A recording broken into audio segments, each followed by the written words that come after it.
Alors j'entretiens ma qualité de pardon. Bah c'est vrai, parce que si je commence à vouloir être gagnant, Christ me sera utile à rien, quoi, en fait. Il faut comprendre que je livre mes qualités à Christ et je vous encourage de prendre vos qualités et de les abandonner parce que tant que vous avez des qualités, Christ ne sera pas votre qualité. C'est vrai. Vous dites que Christ est mon calme et ma patience, Christ me rend paisible, etc. Que en réalité, avant d'être converti à Christ, vous étiez déjà patient, déjà calme, déjà posé. Et vous savez, moi je suis un pardon et j'ai toujours été un pardon. Et en plus de ça, depuis que je suis en Christ, Christ m'a appris soigneusement à être un pardon d'une grande qualité. Parce que plus je suis pardon, plus Christ est gagnant dans ma vie. Je peux vous le dire. Si je m'amène à vous avec toutes mes qualités, avec ma qualité d'être gagnant, je peux vous dire que je vous serai utile à rien. Dans ces cas-là, quelqu'un du monde peut faire mieux que moi. Il peut vous aider mieux que moi je peux vous aider. Mais par contre, si je viens à Christ, si je viens plutôt à vous dénué de toute qualité qui me sont personnelles, je peux vous dire que si jamais vous êtes exhorté, c'est le Seigneur Yeshua qui vous exhorte. Alors, la preuve en est, plusieurs fois je le dis, quand je parle, même ma manière de parler et de m'exprimer, je fais des fautes d'orthographe en parlant, parfois je bégaye, je dis tout le temps ou quoi que ce soit. Je peux vous dire que ça, c'est que je vous mets en avant mes qualités de pardon. Et si vous êtes touché, c'est vraiment Yeshua qui vous a touché. Alors, vous-même, il faut réagir et réfléchir par rapport à vos qualités. C'est important, parce que si vous êtes des gagnants, dans ces cas-là, Christ, il est utile à rien dans votre vie. Si vous valez quelque chose, si vous avez une valeur, Christ ne peut pas vous acheter. Parce que Christ a plutôt racheté des gens qui n'ont pas de valeur. Si vous êtes fort, eh ben dans ces cas-là, vous n'avez pas besoin de Christ. Parce que Christ est venu chercher les faibles et il est la force de ceux qui sont faibles. Si vous êtes intelligent, dans ces cas-là, bon, écoutez, dans ces cas-là, vous n'avez pas besoin de l'intelligence de Dieu. Pourquoi renouveler votre intelligence? Vous êtes déjà intelligent. Donc, dans ces cas-là, votre intelligence n'a pas été touchée par Christ. Parce que si vous êtes intelligent, de la même intelligence que vous aviez été avant d'être converti, avant d'être en Christ, dans ces cas-là, ça veut dire que Christ n'est pas votre intelligence. Et de ce fait, vous êtes totalement dénué de la substance du Christ dans votre intelligence. C'est vrai. Si vous êtes riche, que ça soit intellectuellement, riche dans vos émotions, riche dans tout, ben vous n'avez pas besoin de Christ comme votre richesse. C'est simple. Alors, si vous voulez Christ, il faudra en avoir besoin. C'est vrai. Pourquoi prendre Christ comme votre substance dans lequel il va vous compléter, vous renforcer, vous remplacer, si déjà vous-même vous êtes rempli de substances charnelles dans lesquelles vous avez déjà des qualités que vous exploitez, même pour l'œuvre de Dieu, vous n'avez même pas besoin que Dieu vous parle, puisque vous avez déjà votre qualité d'organisateur pour organiser toutes sortes de choses pour Christ. Ça, je l'ai souvent vu d'ailleurs. Des personnes qui organisent des choses, qui veulent faire des églises, des assemblées, et qui demandent de l'argent à gauche à droite pour pouvoir bâtir les murs de cette église. Et ça, justement, c'est des personnes qui ont une certaine stratégie de qualité, je sais pas quoi, d'organisation, et surtout de désir de vouloir faire des choses, et qui n'ont pas les moyens, ou que Dieu ne leur donne pas les moyens, puisque c'est quelque chose qu'ils veulent faire de eux-mêmes. Vous savez, vous pouvez être pasteur par vous-même, par vos propres qualités. Si vous savez étudier, si vous savez lire, si vous savez passer des diplômes et avoir les finances qui vont avec pour passer ces diplômes, parce que si vous êtes daron, il faudra donner à manger à vos enfants. Donc il faudra trouver un moyen d'avoir des finances. D'accord? Ou si c'est vos parents qui les payent, bah tant mieux. Si vous avez des parents qui ont de l'argent, qui vous payent vos études de théologie, vous choisissez la fédération dans laquelle vous voulez apprendre la théologie ou adhérer, et ensuite vous pouvez, par vos propres qualités, être pasteur. C'est simple. ancien. Vous voulez être ancien? C'est facile. Surtout dans les fédérations d'aujourd'hui. Il vous suffit, avec simplicité, de mettre en avant votre qualité d'écoute, votre qualité de patience, votre qualité de savoir-être, de savoir-faire que vous avez toujours eu dans le monde, même avant d'être converti. Mettez ça en avant et on dira de vous que vous êtes vraiment quelqu'un de patient en Christ, vous êtes vraiment quelqu'un qui est à l'écoute, qui est sage. Donc toi, ça fait un moment que tu es dans l'assemblée, on va te mettre ancien. Vous pouvez avoir un ministère d'apôtres, prophètes, tout ce que vous voulez, grâce à vos qualités que vous aviez déjà avant d'être converti. Mais moi, j'ai pas eu cette chance, parce que, quoi qu'il arrive, j'en avais pas. Dénué de toute qualité, à moins que rien. Et franchement, j'en ai souffert d'être moins que rien. J'ai réussi à rien. C'est vrai. J'ai réussi à rien. Maintenant, je peux vous dire que aujourd'hui, c'est ma fierté. Je suis fier d'être rien. Je suis fier de ne pas avoir de qualité. Et le peu que vous pouvez voir manifester, là maintenant, vient de notre Seigneur Yeshua. Parce que je ne sais faire qu'une chose, parler de lui. Donc, avant d'être en Christ, je parlais pas de lui. Hein. Donc, c'était pas une qualité que j'avais avant d'être en Christ. Et même parler, être orateur, tout ça, c'était pas ma tasse de thé, on va le dire. En plus, j'avais un problème de langage, je bégayais.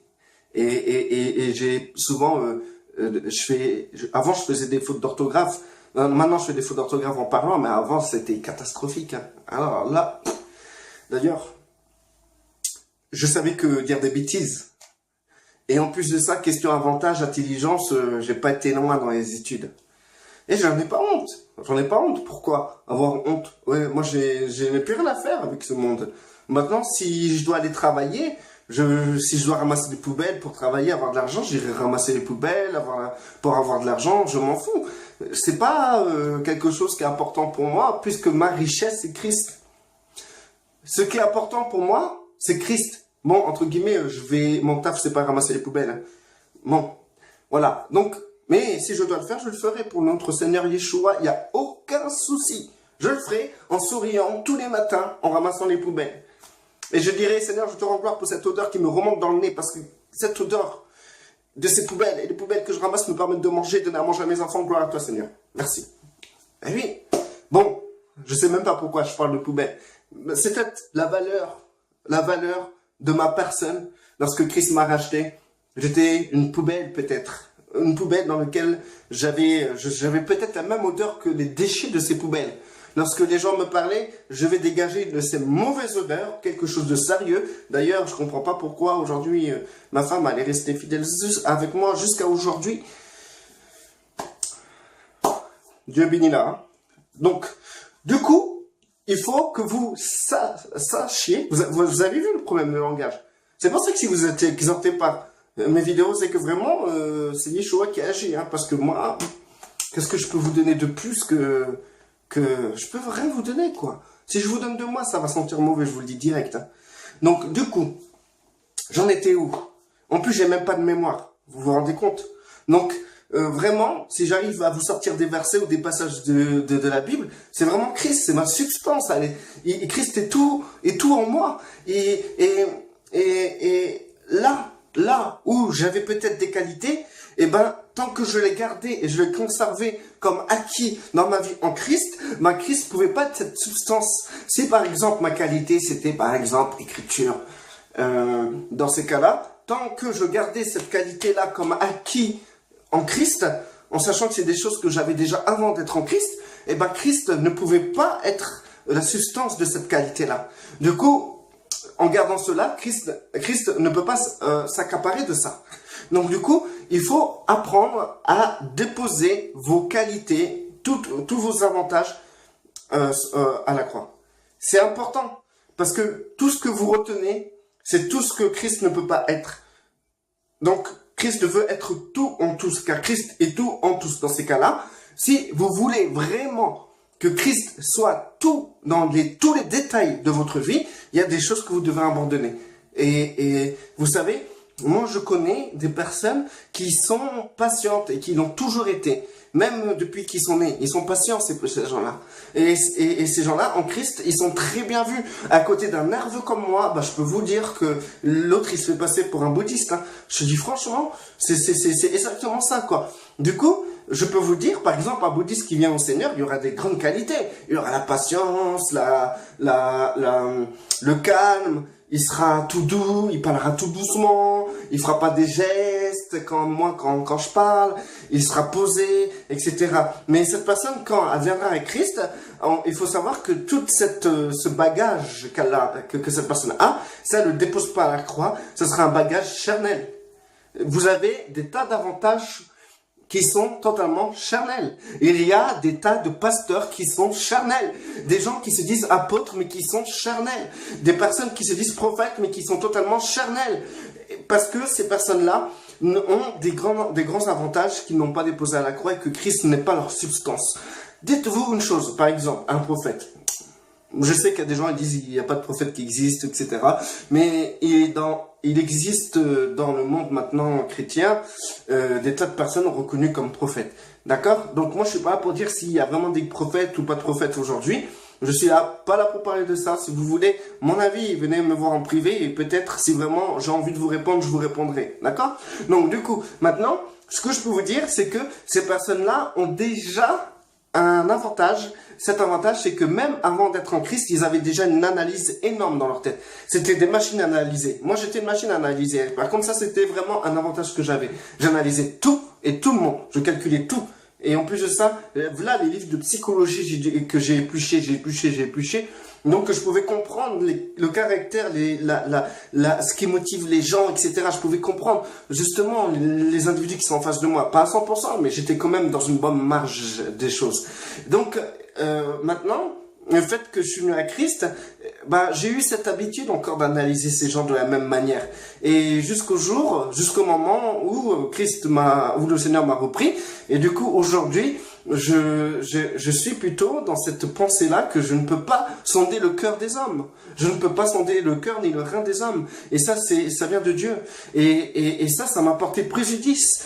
Justement parce que, en fait, parfois, j'étais parano. Parce que vouloir calculer tout et penser que ce qu'on calcule, ce qu'on reçoit est vrai, ça nous rend parano. Et franchement, j'ai dû me repentir pour le Seigneur et j'ai dû briser un lien de paranoïa dans ma vie. Et du coup, ça m'a libéré. Et je remercie le Seigneur. Aujourd'hui, je ne sais rien sur personne. Et de toute façon, je veux rien savoir. La seule chose que je veux savoir, d'ailleurs, je sais pas que je veux rien savoir, je veux savoir qu'une seule chose. Je veux savoir Christ dans cette personne. C'est ce qui compte pour moi. Je m'en fous de ses avantages, ses qualités, ses défauts. Ce qui m'intéresse chez une personne, c'est Christ et Christ crucifié. Donc, si je vois dans cette personne Christ, c'est cette partie-là que je vais retenir. Et oui, c'est comme ça qu'il faut faire. C'est comme ça qu'il faut agir envers nos frères et nos sœurs. Parce que si on commence à vouloir organiser quelque chose avec nos frères et nos sœurs et qu'on distribue les rôles selon les avantages et les qualités des individus, en sachant que les avantages et les qualités qu'ils ont n'ont pas été livrés à la croix, c'est des qualités qu'ils ont depuis longtemps, même avant d'être en Christ, et dans ces cas-là, ça ne devient plus une organisation qui a pour substance notre Seigneur, qui est la tête, et c'est lui qui décide toute chose, toute organisation. Non, ça sera une organisation charnelle, typiquement charnelle, humaine. Ça sera un club, comme beaucoup d'assemblées qui sont ni plus ni moins des clubs. Parce qu'en fait, on a mis à la tête, on a mis en autorité des personnes avec des qualités charnelles, des qualités qui n'ont jamais été livrées à la croix, où Christ n'est pas l'auteur ni la substance de ces qualités. Encore, tous les jours, j'apprends des personnes, j'écoute des personnes qui ont des qualités, et je le sais. Je sens pas les cœurs, je vous dis. Mais je sais au fond de moi que ces qualités-là, c'est des qualités qu'ils avaient avant d'être en Christ. C'est vrai. Et la substance de ces qualités-là, c'est pas Christ, c'est leur chair. Puisqu'ils avaient déjà ça avant d'être en Christ. Vous savez, si vous vous découvrez pas en Christ, vous allez jamais vous connaître réellement qui vous êtes. Parce que sûrement, les qualités que vous avez, charnelles, n'ont rien à voir avec les qualités que vous allez avoir en Christ.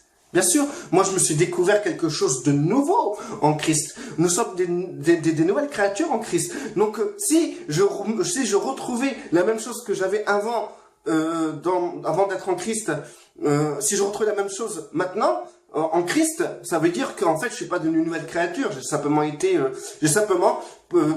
utilisé mes services pour un autre patron.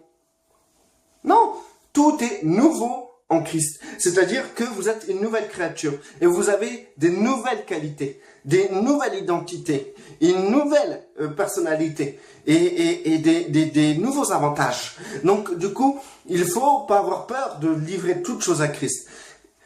Il faut que vous preniez conscience complètement par rapport à vos avantages et vos qualités. Moi, plus je suis pardon, plus je suis gagnant. Je vous dis franchement. Et des échecs, j'en ai essuyé. Et franchement, je me réjouis d'être pardon. Parce que en Christ, je deviens gagnant. Parce que c'est lorsque je suis faible que mon Dieu est fort en moi. Restez bénis, réfléchissez à ça.